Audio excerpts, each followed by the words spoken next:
Welcome to Mishia Madness and Motivation Podcast. This podcast is for anyone wanting to evolve in every aspect of their life. Do you want to be better and live life to your fullest potential? Tune in with your host, blogger, entrepreneur, and beauty executive, Mishia. Hi, everybody. Welcome back to the podcast. I am so excited today. We have a special guest. She is going to talk to us about how she is able and in what ways she's able to help women to empower them to be the leaders that they were meant to be. We're talking beating imposter syndrome and elevating in the workplace without having to overwork and without having to be a people pleaser. And I'm especially excited to talk to her because she focuses on women. And I know, as women of color, it can feel sometimes as if we hit glass ceilings when we're trying to elevate in the workplace, especially if it's a competitive workplace. And I just want to help us out here a little bit. So without further ado, I would love to welcome Asia Bribiesca-Hedin. And I feel like I just butchered your name and I literally just asked you how to pronounce it right before. No, you are so good.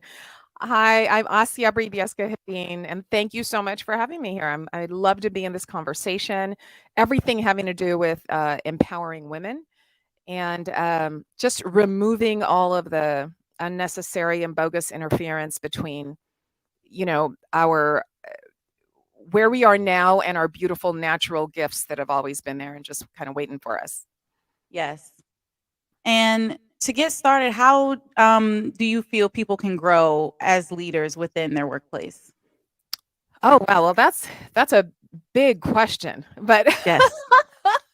so I actually work with my clients, and there's an entire framework that I use to help them get to that place. I call it the vital framework, but to kind of narrow it down for you, it all starts with values, and that V in vital is about values. And I know that is the type of thing that when I say it, initially people are like, oh yeah, okay, but we've done all that, but I'm still not seeing what I want to see, or I'm still not getting the results, or you know what I mean, that I Yes. want.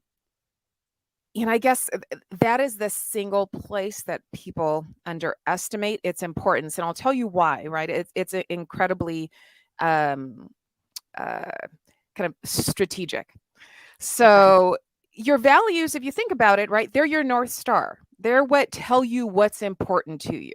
They're your inner guidance system. They tell you what you can be counted on for. And the trouble and the struggles we run into aren't when everything is going according to plan. It's not when things are moving perfectly the way we wanted them to. Where we run into the struggle is when stuff gets, chaotic and complicated and ass backwards, pardon my French, and not going the way we want it to go, right? Right. And then we literally lose our minds. And often that happens because we've gotten disconnected from, okay, wait a minute, from taking that step back and saying, okay, hold on. Why am I here? What is this all about? What am I trying to accomplish? And just reconnecting with that bigger intention. If you want to think of it as a higher purpose, or you don't have to, but just basically your goal. What did you want to have happen? How did you want to see yourself growing? How did you want to contribute, right? I mean, often when we want to grow as leaders, it is because we want to contribute at the highest level, which makes sense, right? We want to, at that highest level, we can make that bigger impact. We can touch more lives. We can, enrich our lives. And I don't just mean, financially, but just on so many different levels when we feel like we're playing full out. And so I, of course, completely get it. We want to grow in our ability to lead, and we also want to get recognized as leaders. So, do you believe that leaders can and should change their values, or like are the values something that you set them and then that is what it is, or is it okay sometimes to say this was valuable to me maybe a year, 3 years ago, but now I need to switch it up, especially if things aren't going according to plan? Or do you feel just stick to your values and not that the values are the problem, just a couple ways I need to kind of answer that. Of course, right? Yes. Nothing is just straightforward. That's a But huge question. yeah, no. And it's a great question though, because here's the thing. I always advise folks to revisit their values probably, you know, every year, even every few months. And I'll tell you, while you might not need to do it every few months, I mean, who in this past year and a half hasn't reckoned with what is going on, and Yes. how is this important to me, and how do I fit into all this, and what the heck, like this, none of what we've experienced even over the last few years, Yes. has been something that we envisioned in our path, right? And so, like I said, values are a North Star. They tend to help you pivot towards what actually matters. That does not mean that they don't change and evolve over time, right? So there may be a time where among your highest values is, for example, financial security. And that makes perfect sense, especially coming out of whatever that history might have been, or getting through a struggle, maybe having lost everything and then started over and, built it up. And that becomes Yes. very important. And of course, that's not your only value, but that's among, let's say, your top 3 or 4, because you feel that that's what's going to help you take care of yourself, your loved ones, your community, the best way that you can. But there might come a time where, while it's still among the top, the one that you want to allow to kind of step forward is your value for, let's say, being heard and speaking up. Like Wow. that one, you might decide in that space needs to come to the forefront, even if it's in conflict with, for example, not all of your clients are going to maybe like what you have to say when you step to the forefront and speak Right. what you feel needs to be spoken, right? And I'm sure that in the role that you're in, empowering women, not everyone's going to agree with what you say, Yes. but your purpose, Yes. right? It doesn't mean that the other things don't matter. It means that there is a moment where one of those values is going to come to the forefront. So Yes. that's a long-winded way of saying your values will change and adjust over time, even what you consider your top 5 or top 10. I would not recommend changing your values, right, to fit Right. a circumstance, but rather allowing your values to inform how you approach the circumstance, and then deciding which one's going to step forward, right? Which one do we want to bring out, most to the light and have speak the loudest for me? Yes. Absolutely. Do you mind sharing what the other acronyms stand for in VITAL? Oh, yeah, definitely. So it's vital. It starts with VITAL. values. Yeah, Yes. it goes to intangibles. I'll tell you what those are in a second. Actually, I'll do it as we go. So again, Okay. your values, again, they're your North Star. When it feels like you're doing a lot of work and not getting the results that you want, or like you're constantly stuck and for some reason can't gain some progress, often values are the place to look. So that's what happens when your values are misaligned, right? A lot of frustration and no moving forward. The next are the intangibles, and intangibles are, it's kind of the inner work. They're it is, emotional intelligence, your self-confidence, your self-awareness, and when the intangibles aren't in place, you're going to do a whole heck of a lot of work, and it's often not going to land the way you hoped. You're going to have conversations, you're going to be in relationships, and it's going to feel like, but I did all the things, Right. and somehow this isn't going. What is happening? Like, I did all the things, I'm aligned with my values, all those things, Yes. and it's just not working. And what explains that are the tangibles. The tangibles are the to-dos. Like, that's okay, how do I, if you want to think of it this way, dress for success? How do I do magnificently in an interview? How do I network? How do I, get the skills for this career growth that I want? Yes. The challenge is that those tangibles, those to-dos, the outcome you want is, it's kind of given from what's going on inside, Yes. The right? So foundation. Yeah, those intangibles are it's actually your real inner dialogue. It's your real intention, what's actually going on inside. The tangibles, those to-dos and the checklists and, am I wearing the right shoes and everything Yes. else? I'm not saying that it's not important, but the access to the results you want from those things come from it being aligned with your real intention, what's going Okay. on inside. So, and just to clarify what that means, because I know that's like a lot of words, but what I'm saying about that is that's like reaching out to someone and saying that you're reaching out because you just wanted to see how they're doing, but what you really wanted was to ask them for a job. Right. Now, hear me really clearly. There is nothing wrong with reaching out to ask for a job. The problem is when you pretend that your intention is one thing when in fact it's another, right? And Yes. and when we do that, we show up in a kind of weird way. And then people get this like weird vibe off of us, like this used car salesperson vibe. When you Yes. step on the light in the lot and they're trying to act like they're your best friend and have known you their whole lives. And you're Yes. like, Yes. this is so creepy. And we all do that. We Right. all do that when we're entering into these situations and there's like, that real intention or that real concern, it kind of shows up like as a cloud and it's like right here. Yes. It's Yes. between the You and the possibility of thing. connecting. Yes. Right.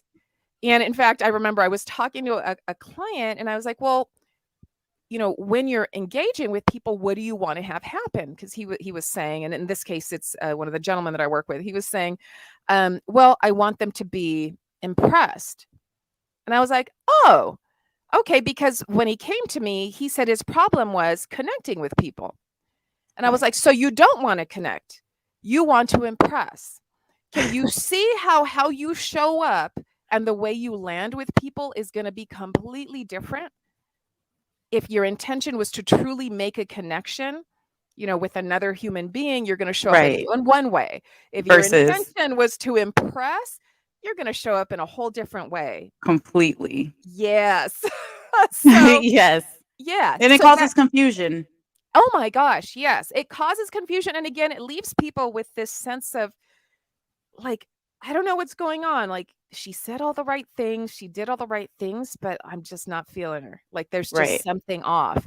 And that's usually where that's coming from, that pretending, right? That not getting real with what's going on. Right. Not being aligned with your Exactly.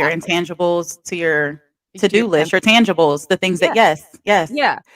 And the biggest challenge with leadership, in my opinion, is that people try to do the to-dos, right? The external work, Yes. because they think that that'll take the place of the internal work. But I can tell you it does not. Yes. And there's a misconception too, everyone, especially nowadays, it's like this big push on being productive. Everyone get to your to-do list and make sure you do them, send your emails but it's so true what you're saying. It's like no matter how many emails you send or how many people you try to connect to, if you're not aligned with what your intentions truly are, you have to get clear first. I think that's super powerful. Okay, good. Yeah, it really is. And I think, again, if you have a relationship that's not going as planned, I'm like, check those. I tell my clients, just check those. What's going on there? Because there's a way that you're showing up that is not really connected to what you want to have happen. And sometimes we don't want to share what we really want because we're afraid we're going to be rejected or we're going to afraid they're going to disagree. So we hold back. It's not even because we want something nefarious or you know what I mean? It's not even anything like that. It's just because we just think they're going to disagree. And so we're kind of holding back parts of ourselves and what we really want and what we can bring to that relationship because we think it's it's part of some game or some rule book or they might not like us or Right. Not feeling good enough. right, all of that. Yes. Yes. And in fact that is also and I know we're only up to the T, right, to the titles, but this is actually the Fine. biggest piece. Yeah, those first three are actually the biggest piece, and also what I attribute to literally this epidemic of imposter syndrome, right? Yes. And imposter syndrome, just for to clarify, right, how I'm referring to it here is really that feeling of this pervasive feeling of not enough, no matter how much you accomplish. And I don't mean not enough like you haven't amassed enough, but like you're not enough to deserve it, right? And that at any moment, everyone around you is going to notice you're just a complete fraud. You don't know what you're doing. You don't deserve any of what you have, and you just lucked into it. That Yeah. is some messed up stuff to have going on in your head, right? That is rough. Can you imagine second guessing not only when you stumble, but when you succeed? Because that's what it comes down to. Yes. And there's so many people, so many people. I hear it all the time. Oh, I actually just kind of lucked into this job. It just fell in my lap. I don't even know, why they think that I'm good enough for this position, but they're paying me or, I'm here. It's working out Right. so far. And it's like they're just kind of taking it day by day and just afraid, as you said, like one day someone's going to be like, you fraud. But it's Yeah, like, no, you are enough. If you weren't, you wouldn't be doing the job. absolutely. Absolutely. And I think the most, something like the most damaging, but it feels like backwards part is that we think, well, okay, you know what? If I get the bigger budget, if I get the bigger paycheck, the bigger title, the quote unquote better husband, better, partner, whatever, right? Right. Better apartment, then I'm going to feel, then I'll be okay. Right. But often it's actually the other way around. The more success you have, the bigger of an imposter you feel like. Right? The more you feel you don't deserve what you have. And so it's like this vicious cycle of having you almost pull farther and farther away from seeing who you are and Yes. seeing what's there. Oh man, can I tell you another thing that I love so far? I know we're just at the tea, but it's just so powerful. Like I'm loving this.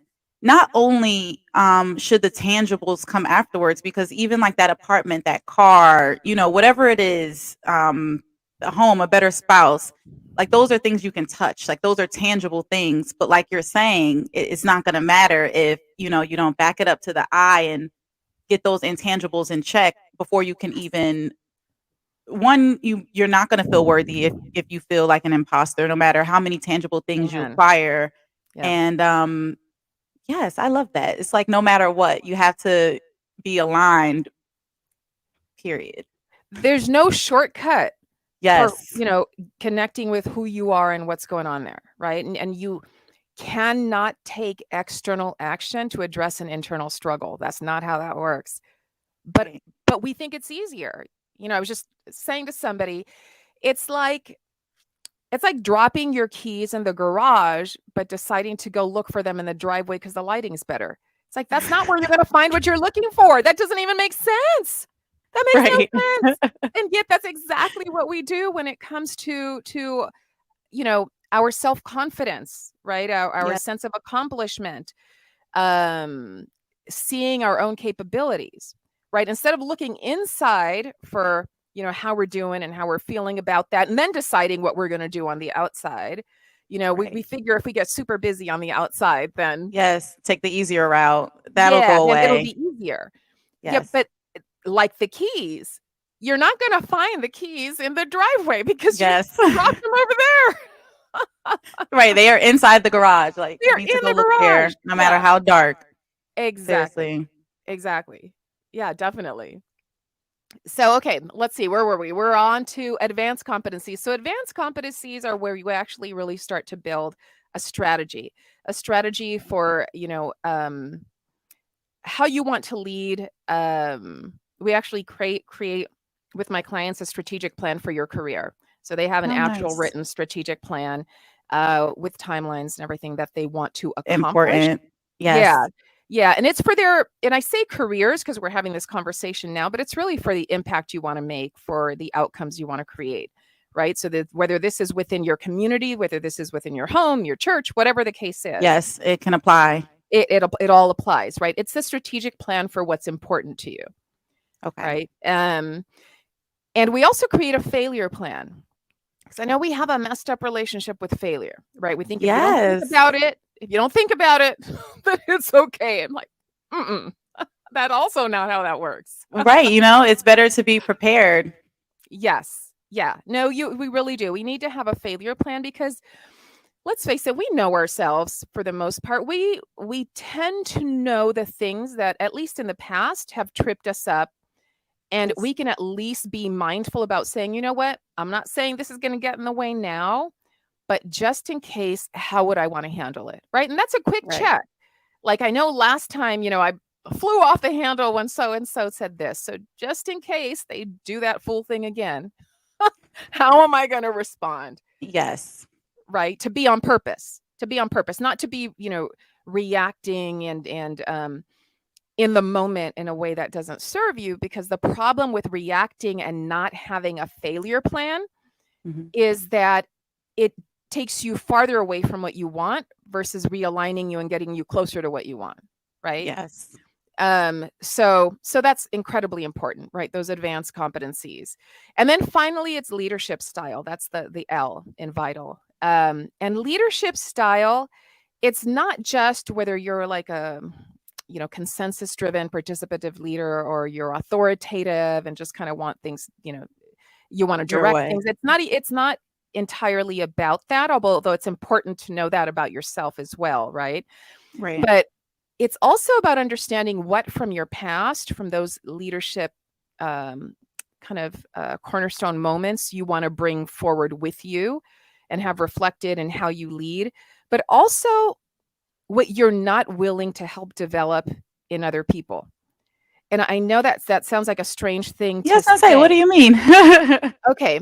Now, when this piece is out of whack and you don't have your leadership style, like you don't have clarity around your leadership style and alignment with it, it'll feel like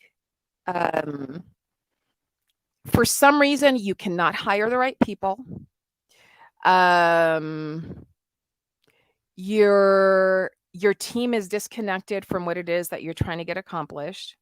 It feels like you spend a lot of time working on like what you consider to be like the basics, and like answering ridiculous questions. And that's because you are operating in that space where you actually are not willing to, and said you don't want to invest in developing people. And while we all want to say, no, no, no, I'm all about the mentorship, I'm Right. all about the development, let's get real. There are things that it would be like nails on a chalkboard, right? Chalkboard. On a Mhm. blackboard. And it would just grate on our nerves every single day to have certain conversations. And we need to know that about ourselves, because then that makes us really, really well equipped to hire the right kind of people when we're honest about Yes. that.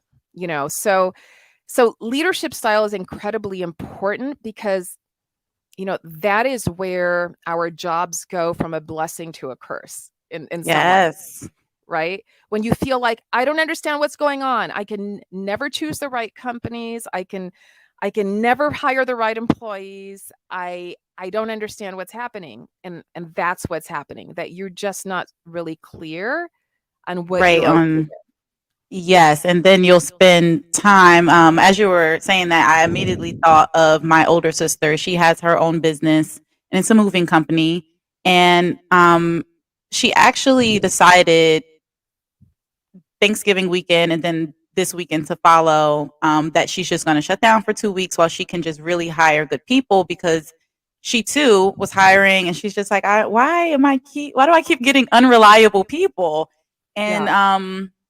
I think that that's really powerful, like to know what you're willing to do and how you're willing to develop the people that you hire as a leader, because then you'll find yourself spending time on, why do I have to keep answering the same question? Now the work that you're doing for them is like, it's stressful to you. So, Right. you don't want to do Right. it. Yeah. Yes. Yeah, definitely. Definitely. I have a personal question. Of What course. type of leader are you?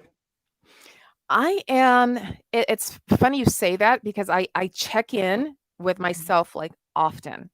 So I'm definitely, I'm participative. I want everyone to have a voice, and I want folks to constantly be working on growing. Yes. And so where I have actually found myself challenged is where I've actually had employees tell me Back when, when I was leading teams, right? Because now I work for myself, and Yes. but I had folks on my team provide feedback that I pushed them too much. Oh. Yeah, and I not even to, and they didn't. It wasn't meant in a terms of like the volume of work, but pushing them to go to, let's say, a higher level, or oh my God, there's this amazing role. Because I mean, I feel like my job was always to kind of elevate and empower to go do your Yes. thing, right? And this is just a midpoint. Right.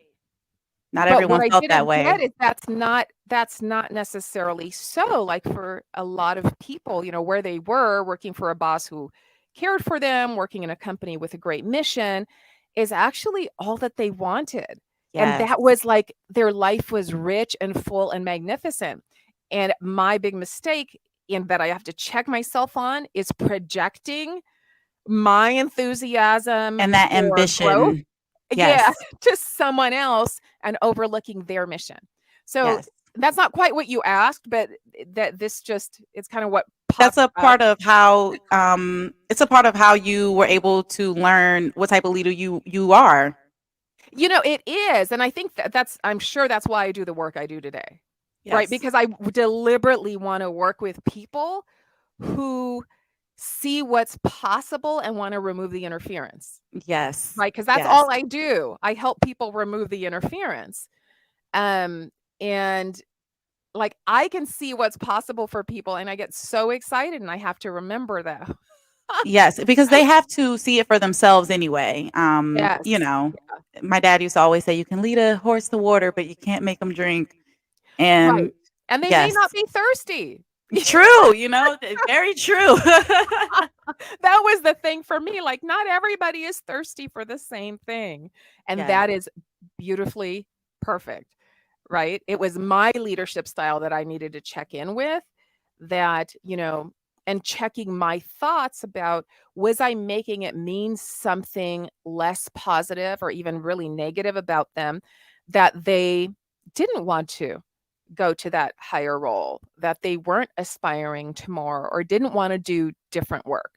Was I making it mean something that really had nothing to do with anything, right? They were Didn't fantastic resonate. performers, and they were happy. And I mean, really, when you think about it, what more do people want? To Yes, feel like just they I want to be have what happy. I need. I have not only what I need, but what I want. I want for nothing else. I feel Right. good. Like now all of my energy can go to these other things that are important to me, right? Right. My personal life, my family, again, my community, my spirituality, whatever the case is. Right. So, yeah.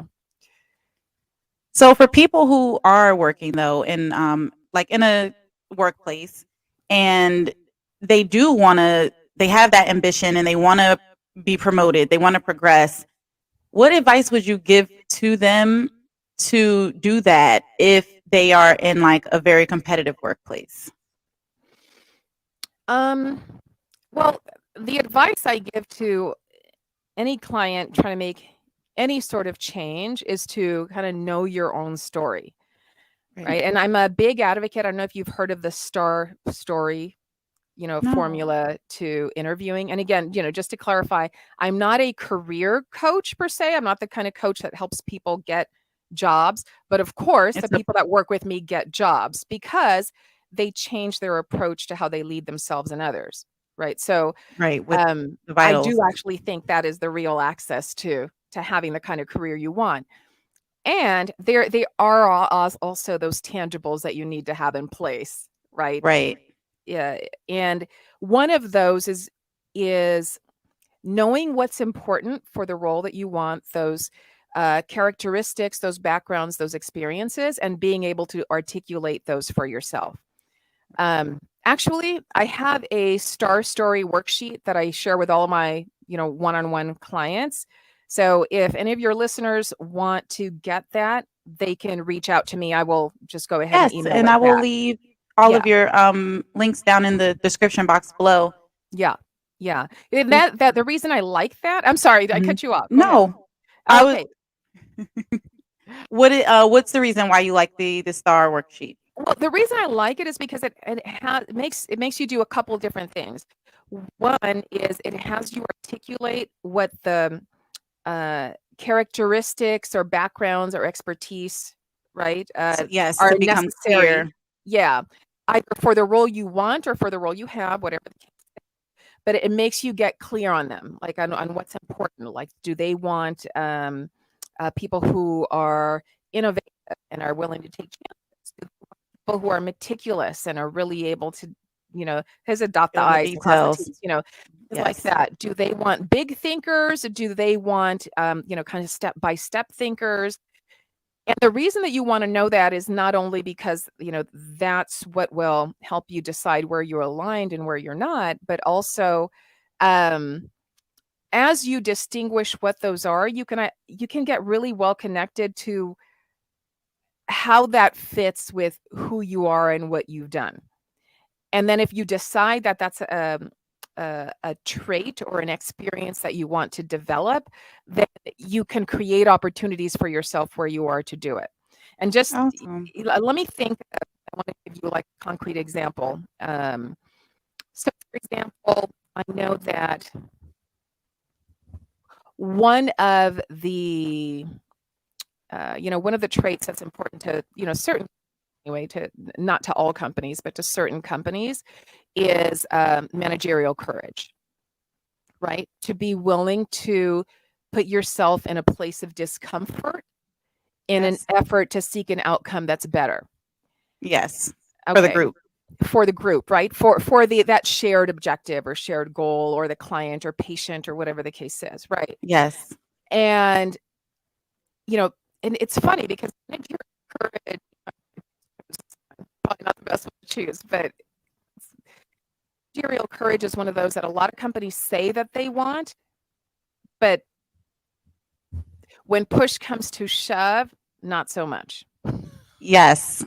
Okay. And sometimes you can get pushback from your bosses if you're too ambitious to move up.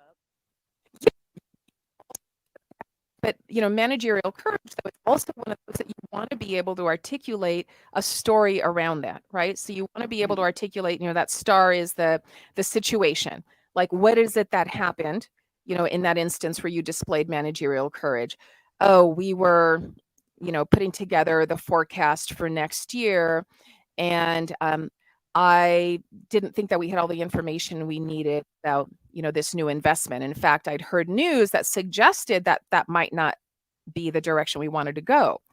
Right. But my senior leaders really, really wanted to move forward with it even after I shared what I did. Right. So what I did then is I went ahead and got some additional research from experts in the field and had them share how they thought this would impact our future plans.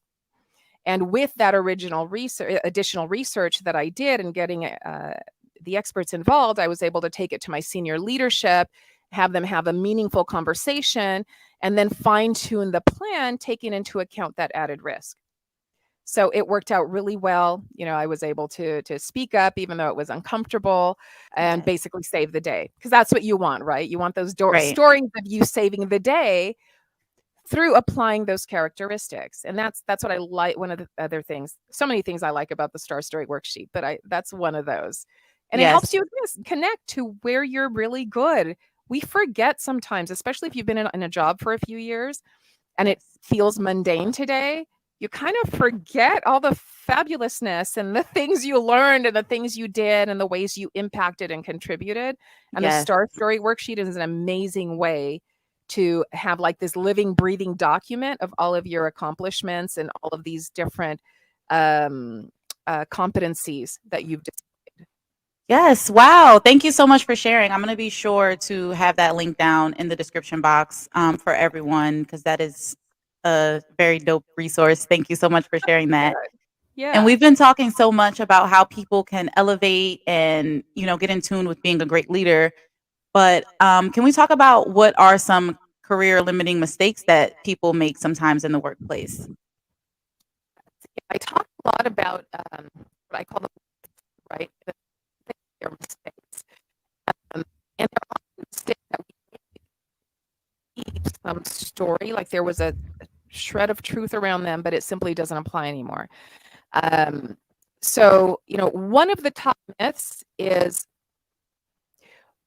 believing that your boss needs to look out for your professional well-being. Yeah. That is a big one.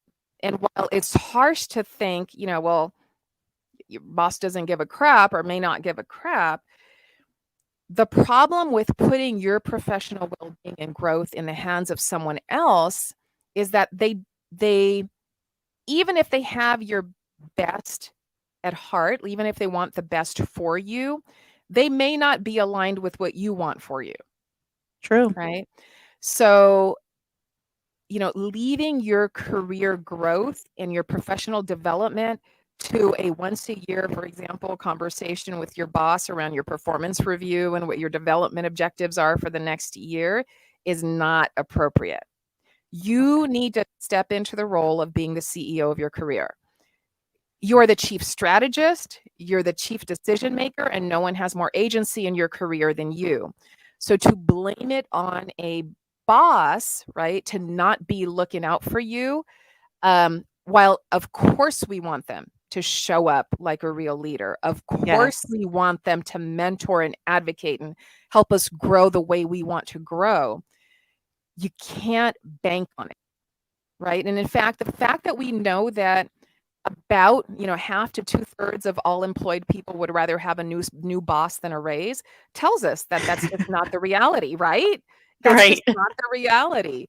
But we still operate as though it is. And then we get Yes. mad and feel personally injured and hurt when they're not showing up that way. Yeah, can we be frustrated? Of course, we're humans. We want them to be responsible and capable in their role, and we know that being a leader and showing up as a leader and eliciting the best from themselves and others is part of being a leader. And that's how I define it, right? So being a leader has nothing to do with a title. It has to do with eliciting the best from yourself and from others in pursuit of a joint goal. Right. And a lot of folks don't approach leading other people that way. They don't approach being a boss or supervisor that way. And y'all who are listening or watching right now can probably think back, or unfortunately think right now, to something going on that confirms what I'm saying. Yes. So the biggest mistake we make is leaving our professional well-being in their hands and thinking we're only going to be well and feel good and be effective in our careers when they change. That is working against your own purpose. Yes. That is working against your own values and just fabulousness. That's just Honestly, you. yes. Yeah. That's a good one. And I've also done that myself in the workplace. Because and when you're at a job, they do your, what are they called? Where you kind of just sit down and you talk about, well, what are you trying to do and what are your goals? And you know, and sometimes, I have found myself in those types of meetings where I'm kind of expecting, like, well, you've seen what I've been doing. You see, my progress, and I'm kind of, well, am I going to get a promotion? And instead of asking and speaking up for myself of the things that I want, sometimes I would assume, well, they're going to see my progress. They see how good I'm working, how good I've been to the company. They'll, pay me or repay me or give me some type of opportunity for that. But you cannot leave it in their hands at all. No, it's lovely, right? Yes. If every boss, every organization acknowledged your contribution Yes. and took action accordingly to help you continue to contribute at a higher level, if that's what you want to be and do. But the reality is, and I want to go out there and say it, and yes, more so as a woman of color. Yes. That's not what's happening. Right. They're That's not just going to hand it to you. Yeah.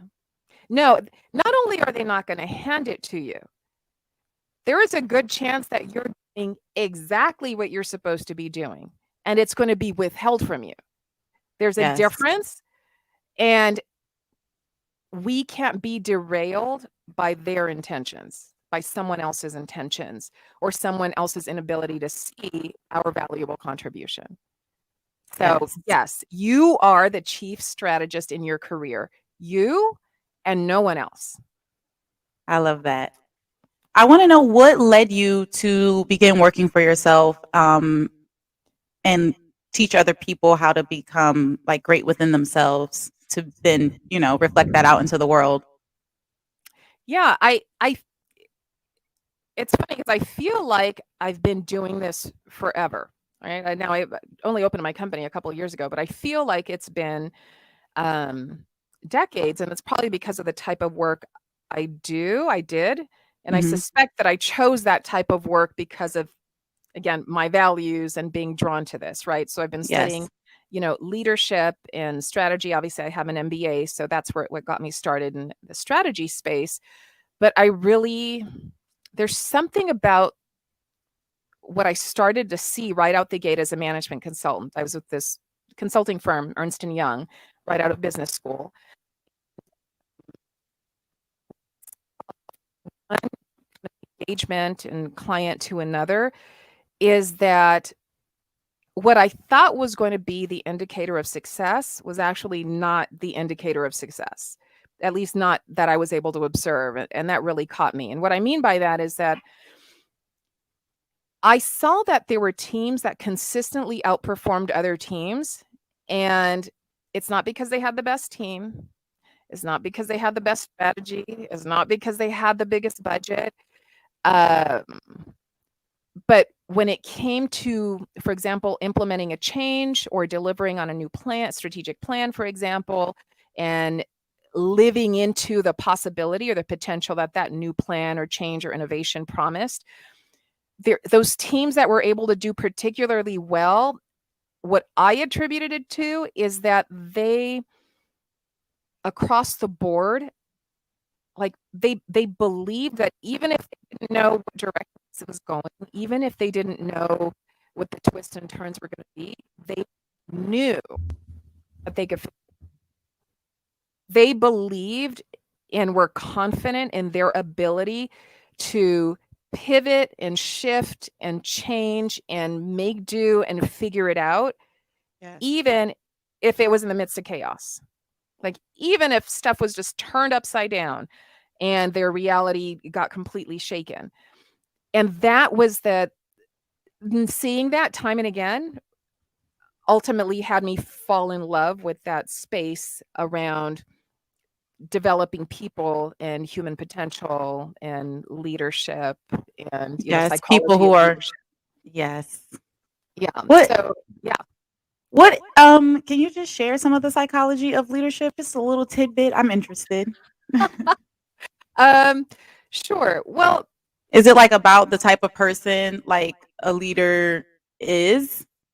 it is. I mean, there's a lot, obviously, to the psychology of leadership, but I will say, for example, there's some things that it's important to know, right? And it's just the way that our brains work. We tend to overestimate someone else's intentions and underestimate our own, right? So if someone else makes a mistake, we assume we know exactly why it is and they meant to do it that way and they were just kind of misbehaving and that's what they did it. When we make a mistake, oh, it was just a mishap. No, I didn't mean anything by it, right? So we underestimate our intention, overestimate theirs when there's something negative. We also tend to overestimate our contribution and underestimate others. And again, there's not any malice or anything like that intended. What's going Right. on is that we can see, at least for the most part, right, to a certain extent, inside our heads, we know what thought process went into what we did. We know what we did or didn't intend. We know how hard we worked at it. And so understandably, we're going to place more weight on, right, on what we think we know versus on what we don't. Right. And that one actually is really important because it's also what gets us caught in like this, vicious cycle of as a boss, seeing everything that another employee does as either, fantastic, like having this halo effect, or seeing everything they do as falling short. Right. And again, it's not that we're trying to encourage failure, because that's ultimately what that does. That vicious cycle, it Yeah. just exacerbates whatever the problem is and actually does increase the likelihood of failure. And the bottom line is, when an employee fails, it is the leader's responsibility.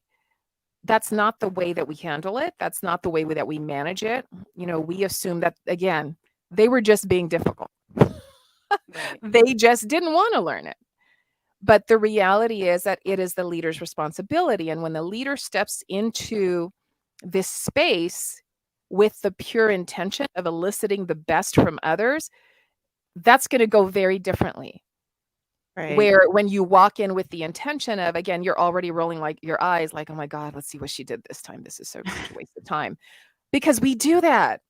Yes. We so do that. We do it, and we have to stop ourselves from doing that, because again, it's automatic.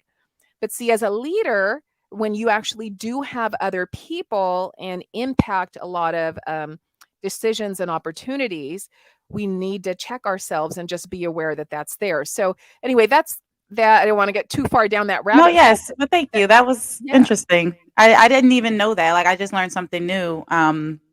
Because, you would think, like, as a leader, that the psychology wouldn't be that, or not even that it wouldn't be that. It's just interesting to know, Yeah. It's just very interesting.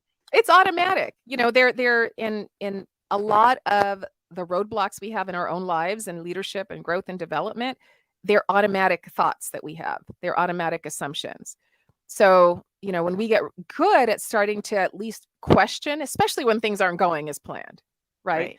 It's like, well, maybe criticizing this employee is not actually making them better. So what might, right? If we just stop and notice what's actually happening, it can make Right. a really big difference in how we approach the situation and impact other people. Yes, for sure. Well, I want to thank you so much for being here today. Thank you for joining the podcast.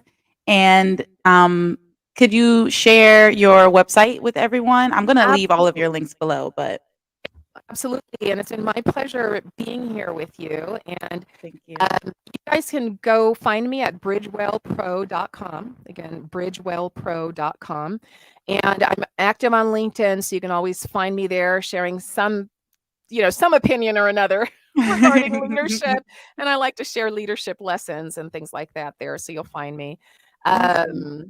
And I often have programs coming up. So, for example, I have a program coming up now in December, which is the Leadership Confidence Intensive. And that one, it's the first time I'm offering. Yeah, it's actually going to be kind of fabulous. So Yes. I'm excited about it. I'm excited. Yeah, Yes. And when in December?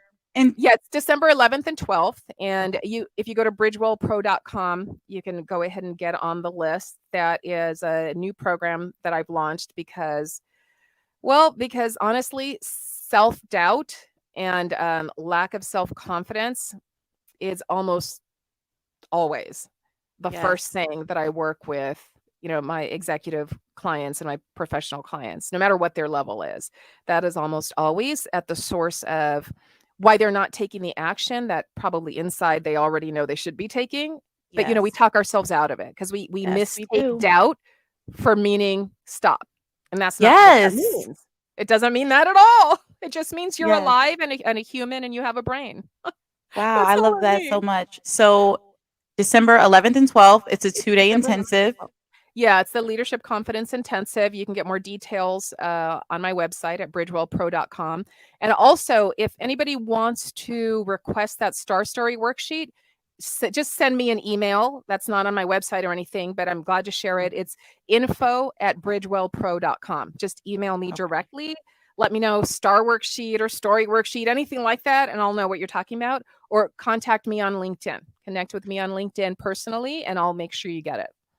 Awesome. Thank you so much. You're welcome back anytime. Thank you. This has been such a pleasure. I love what you do.